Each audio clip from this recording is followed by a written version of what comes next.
Alrighty. Hello, everyone, and welcome to another session of the Small Business Contracting Forum. My name is Cole Hubbard. I'm going to be presenting today, and specifically, we're going to be talking about the commercial development process from start to finish. As you can see, it's presented by the development process team. I'm part of this team in particular. We are a team within the Development Services Department within the City of Austin. And we exist to assist homeowners and small businesses as they navigate through the development process. But just a quick roadmap for the presentation today. We'll start out by talking a little bit more about the development process team and the services that we provide to our small business customers. And then we're going to jump into the commercial development process. So we'll start with projects that are exempt from permitting requirements in particular, and into the full process if permits are required. So we'll start with that zoning, subdivision, site plan, and site plan exemptions. We'll also talk about the commercial building review, and of course wrap up with once you receive your permits, how to activate those through the permitting step, and the inspections and certificate of occupancy. With that being said, we'll go ahead and dive in. So as I mentioned, we'll start with the development process team. This is a team that I am a part of. You can see our tagline there to the right. We support homeowners and small businesses as they go through the development process. We are a newer team to the Development Services Department. We've existed for about 2 to 3 years. So some of our services are still being fleshed out, but we'll go over the services that we provide on this slide. We are an optional support for those homeowners and small businesses as they navigate anything from the review process to permitting, inspections. Really what we're trying to get out here is that there is not a wrong time to reach out to our team. We've assisted customers with more hypothetical questions if they haven't quite started the process yet, all the way to helping customers cross that finish line and finish up their inspections process and receive their certificate of occupancy. So there's no wrong time to reach out to our team. And we are an optional service. So just because you're a homeowner or a small business owner, you don't necessarily have to engage with our team. We aren't reviewers, so we aren't able to, expedite a review of your plans or anything along those lines. But we can provide that high-level overview of the process and explain or help answer some of the questions you might have. So we provide that information about the development process. We can dive into a little bit more on a specific step or go over the high level view from start to finish, as we're doing today. We also offer our team as a single point of contact for the duration of your project. So as opposed to receiving 10 different names from 10 different divisions and you're not sure who to ask which question, you can always feel free to send those questions to our team, and we can either answer those questions or connect you to the correct folks that can best answer that. So we're connecting you to those right resources every step of the way, whether that's our team or a different division or potentially a different city department as well. So looking at the customers that our team typically assists, our team typically supports those homeowners and small business owners.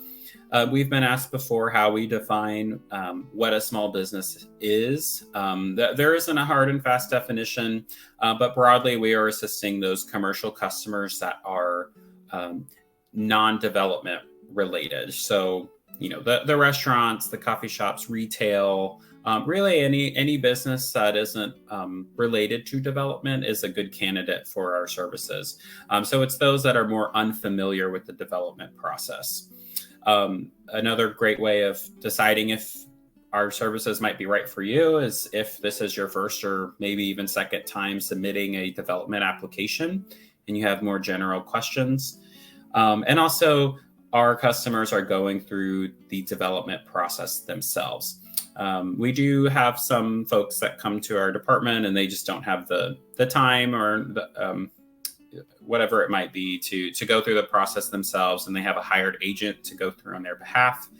Our services are more directed towards those that are going through the process on their own. If all of that applies to you, we strongly encourage you to reach out to our team. There's a couple different ways we're providing our services at this time.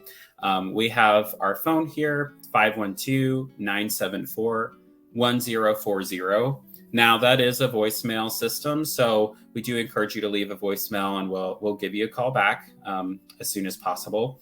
We also provide support by email.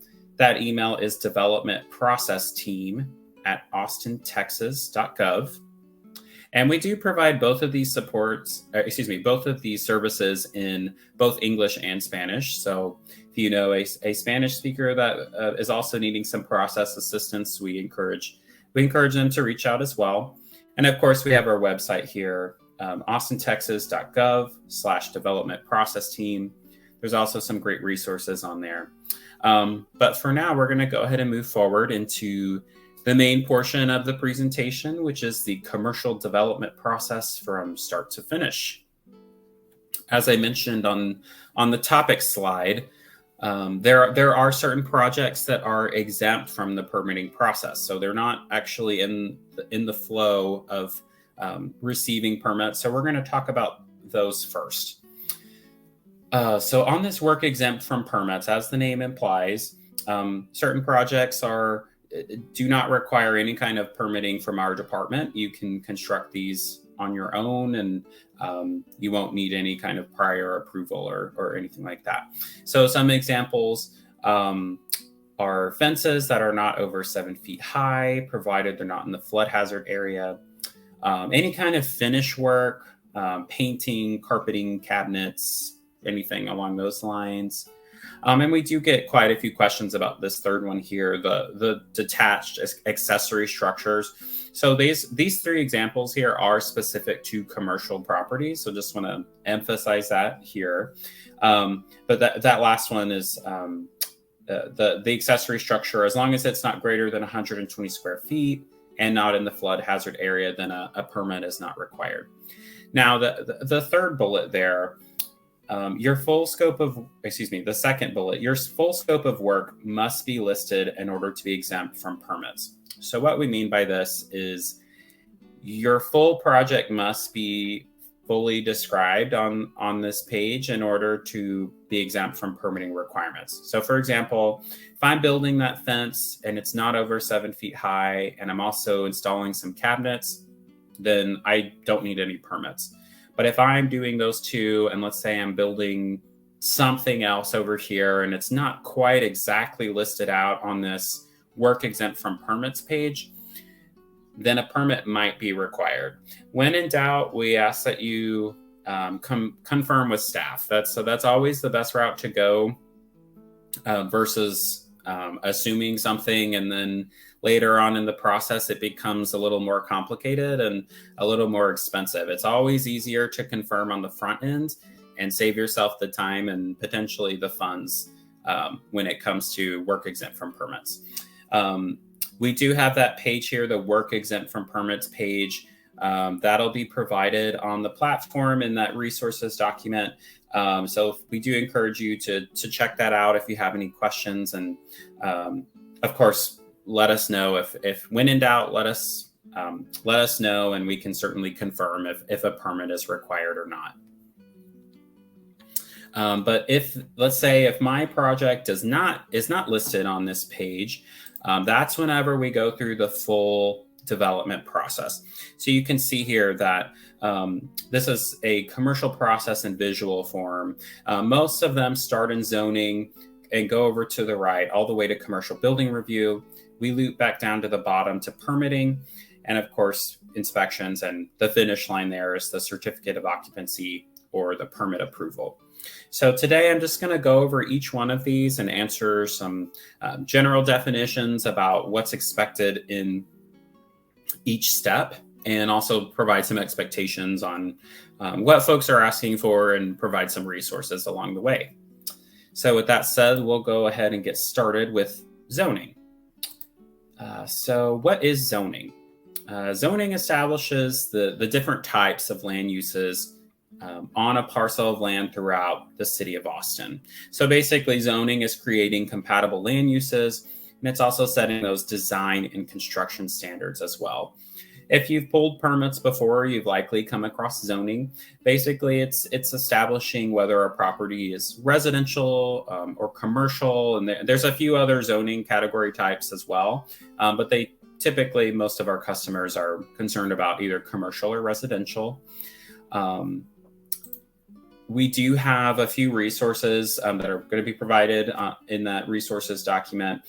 We have our code section with uses. Now, what I mean by that, our residential zoning is a little more straightforward in that, you have a residential zoning, you're able to construct a residence on that property. Commercial can be a little more nuanced. There's a few different types of commercial zonings, and specifically, there are certain businesses that are permitted within those zoning types. So we have this code section with uses that basically goes over, it has all of the zoning categories up at the top, and then it has all of the commercial business uses on the side, and it cross-references them and lets you know whether it's permitted or not. Now, the reason that's important, if you're looking at a property and you're potentially about to lease something, you always want to make sure that zoning is compatible with what your business use is going to be.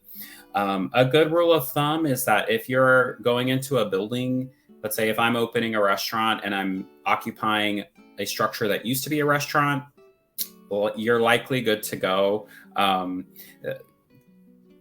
The fact that a similar business was in that structure before is always a good sign.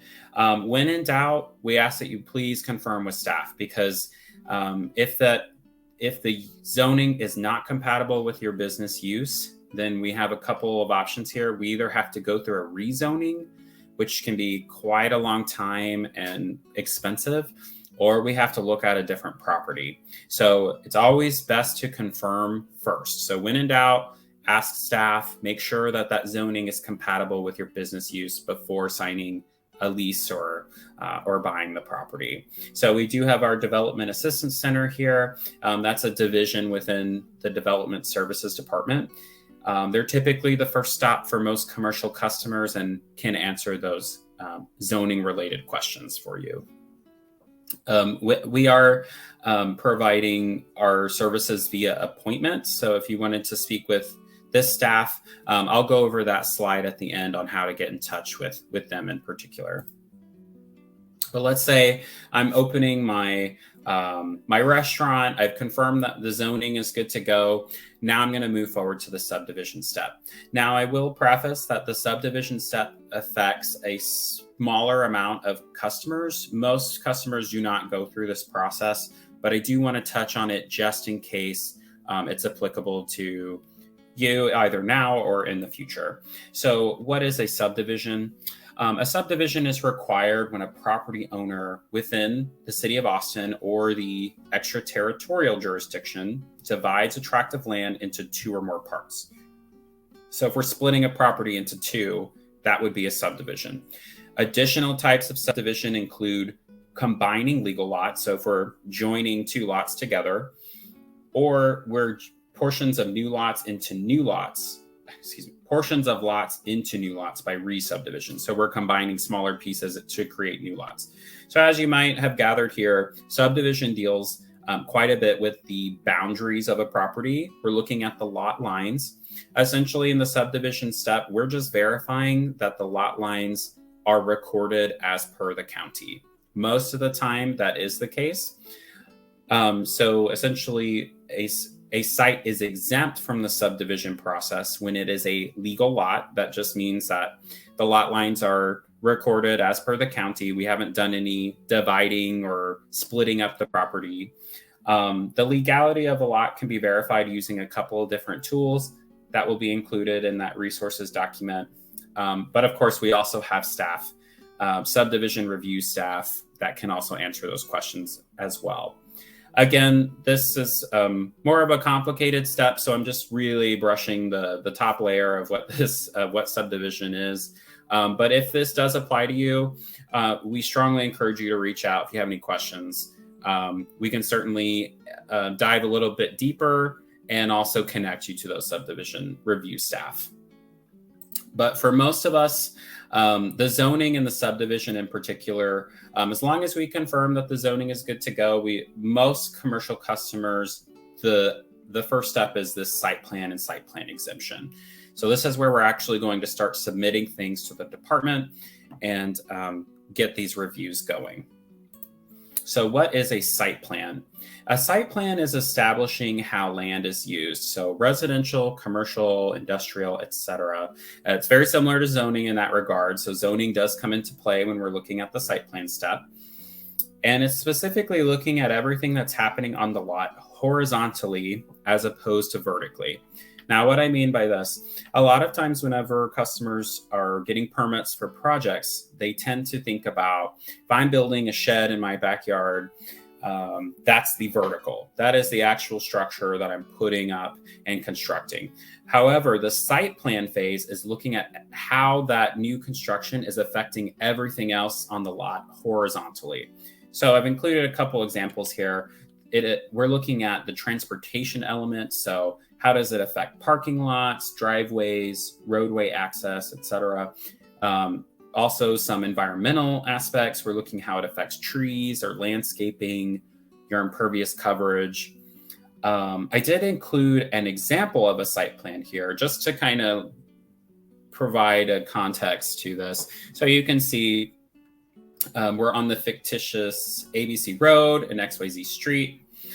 The actual construction is occurring right here in this building right here. It's existing building to be demolished, but the site plan itself is still looking at everything else that's happening on the property. So you can see here's a tree. We're looking at that root zone. This dotted area is the impervious coverage. We obviously have a parking lot over here. We're looking at the roadway access both here and here, some more parking. So again, at the actual construction, the vertical aspect is happening right here, but site plan is looking at everything else that's happening on the property. We're just making sure that you're not exceeding, anything with impervious coverage. We're not affecting any trees. You have the proper parking, etc. In terms of site plan reviews, there are two different review types. Most commercial customers want this site plan exemption. And I think it will become clear as why whenever we compare them. But just wanted to go over high level information for both. So in terms of timelines, the site plan exemption is typically about 1 to 2 months for that review versus a full site plan is in excess of a year. That's about average that we see. In terms of costs, the fees for a site plan exemption are typically a little bit north of $200 versus a full site plan review is over $1,000. It's usually much more than that. Just depends on the scope of the project. Now, the difference between these two comes down to the requirements in order to be eligible for a site plan exemption. So there are a few, but these are the three biggest ones here. In order to be eligible to be exempted from the full site plan process, the scope of work for your project needs to be 1,000 square feet of work or less. The limits of construction need to be 3,000 square feet or less. Now, what I mean by limits of construction, if I'm building something in the top left of my property, I'm also building something in the bottom right of my property, the total area between those two needs to be 3,000 square feet or less. And also the foundation and layout of the shell must remain the same. So we're not completely demolishing the entire structure.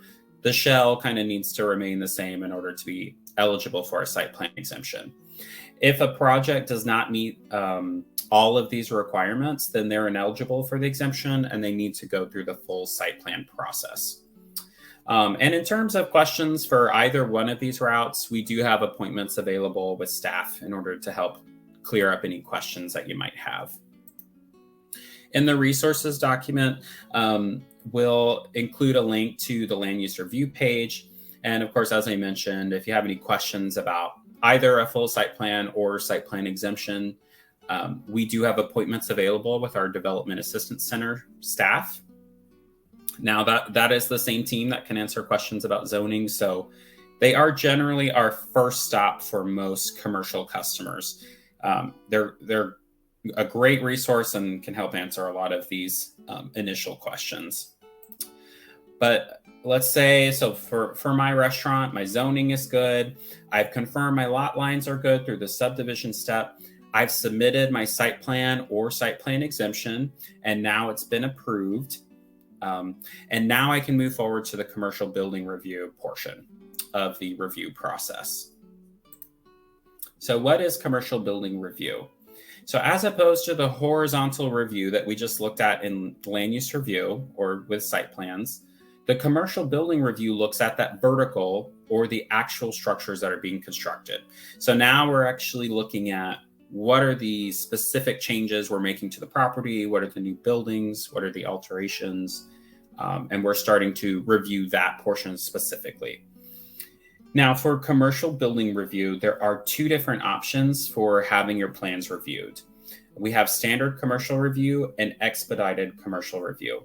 I wanted to go over just a few differences between these two. Excuse me. In order to clear up which review style would be best for you. First, I wanted to talk about the style of the review itself. With standard commercial, it follows that standard cycle of reviews. So I'm constructing, something in my backyard. I'm going to draw it up on the plan, or my hired agent is going to draw it on the plans, and I'm going to submit it to the department. They are then going to review what I've submitted, check with all the code and criteria, and they're going to send me something back that says it's good to go, except for you need to change this, this, and this in order to be compliant. And I will make those changes and then resubmit. So that's what we mean whenever we call a review cycle. Just that cycle of basically having the plans reviewed, and then the customer will then make changes and resubmit. So that's standard commercial.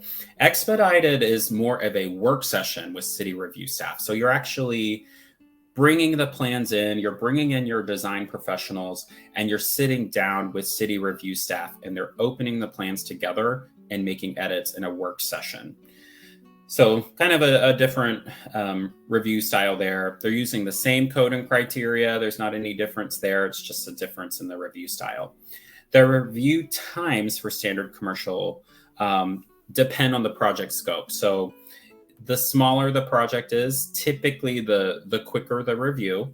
And with expedited, the review times just depend on available appointments. If they're booked out for 3 months, it takes 3 months to get on their docket.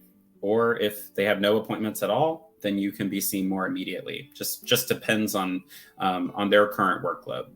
And lastly, I wanted to compare the fees between these two groups. With standard commercial, the fees are based upon the project scope. Again, typically smaller projects have smaller fees, but the expedited is more based on that hourly rate. So because it's a work session, it just depends how many hours it takes to bring these plans into compliance. I just wanted to compare those two. I know the title expedited reviews tends to infer that it's a quicker review, but that is not always the case. I will say our small business customers typically go through standard commercial review because the fees are a little, on average, a little cheaper. But just wanted to emphasize that both of these options are available to you in terms of getting your plans reviewed. We do have our commercial review page. Again, that will be included in the resources. On that page, it includes an interactive application guide. So if it's your first time filling out the application and you're not sure how to go about it, we have a guide that will step by step explain what the application is asking for and how to find that information. We did also want to emphasize that we encourage you to consult with commercial review prior to doing any work.